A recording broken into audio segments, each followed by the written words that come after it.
यो चाहिँ काठमाडौँकै एकदमै नजिक चोक डाँडा भन्दो रहेछ यसलाई। यता काठमाडौँ अनि सायद यो सबै काठमाडौँ नै होला। यो डाँडाभन्दा उता नुवाकोट होइन, अनि यता सिन्धुपाल्चोक, अनि यता चाहिँ काभ्रे होइन। उहाँ माथि हाइट टप डाँडा चाहिँ त्यहाँ रहेछ। म त्यहाँ नि जान्छु अहिले।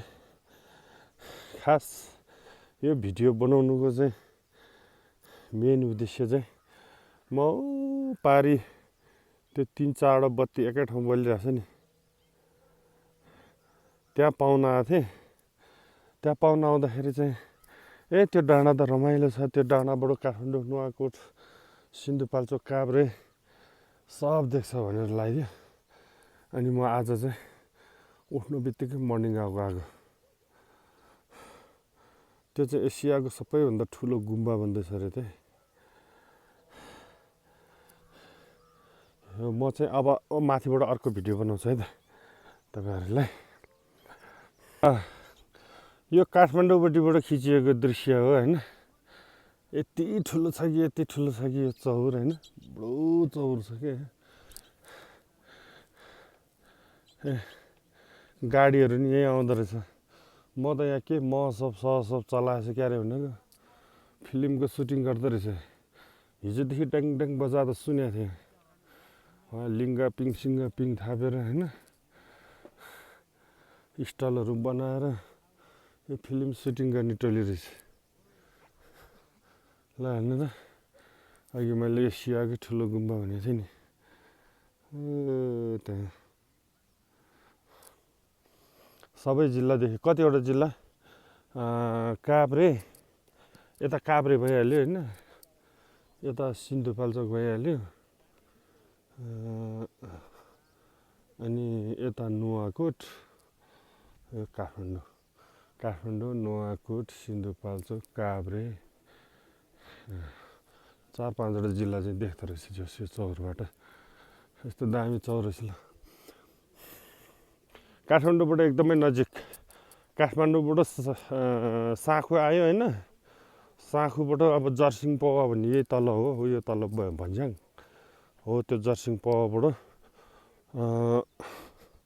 उता मेलम्ची जाने बाटो नगएर अनि यता माथि आउने। माथि आएपछि ठ्याक्क यो के डाँडा रे, अघि के डाँडा भन्दा लेखेको थियो भने बिर्सेछ। आएपछि ठ्याक्क यो डाँडामा आउने होइन। मेन गरी केटा र केटी घुम्न आउने होइन। अनि यो डिलबाट त्यो डिलसम्म दौडिने कुन चाहिँ छिटो यहाँ चाहिँ त्यही हो, केटाकेटी घुम्न आउने, पल्लो छेउबाट पल्लो छेउसम्म दौडिने कुन चाहिँ अगाडि पुग्ने।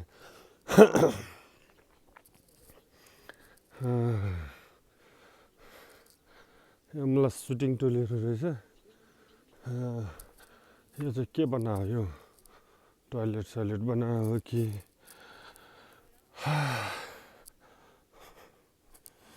के रहेछ, म अहिले पछिल्लो भिडियोमा देखाउँछु ल।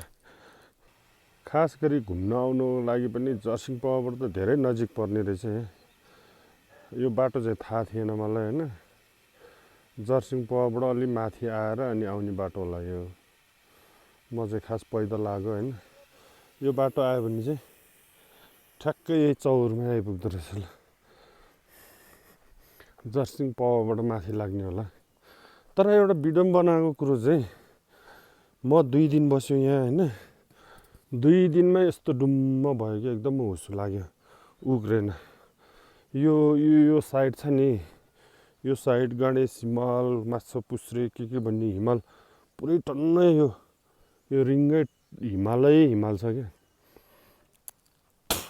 यो सबै हिमाल देख्थ्यो। तर हिजो पानी पनि पर्यो, अब दिन पनि यस्तो भयो, 2 दिनसम्मै उग्रेन। अब यो हिमाल नदेखिसम्म बसौँ भने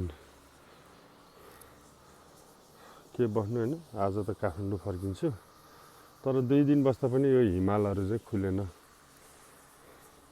मेलम्ची जाने बाटो यहीँ पर्दो रहेछ। रहेछ हौ तलबाट होला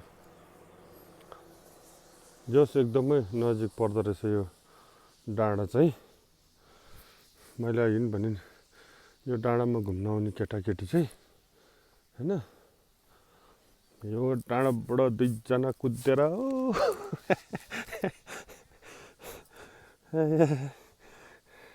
अघि यो टोयलेट हो क्या यति ठुल्ठुलो हुने त ट्याङ्की पो रहेछ कति हजार लिटर गयो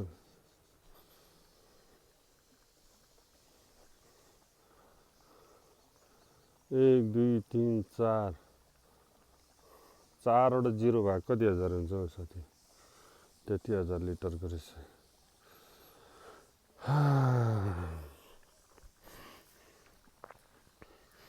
जस 3-4वटा जिल्ला देख्ने डाँडा रमाइलो छ यहाँनिर त आकस्मिक प्लेनहरू पनि ल्यान्ड गर्न सक्छ यहाँदेखि त्यहाँसम्म त अड्डेला नि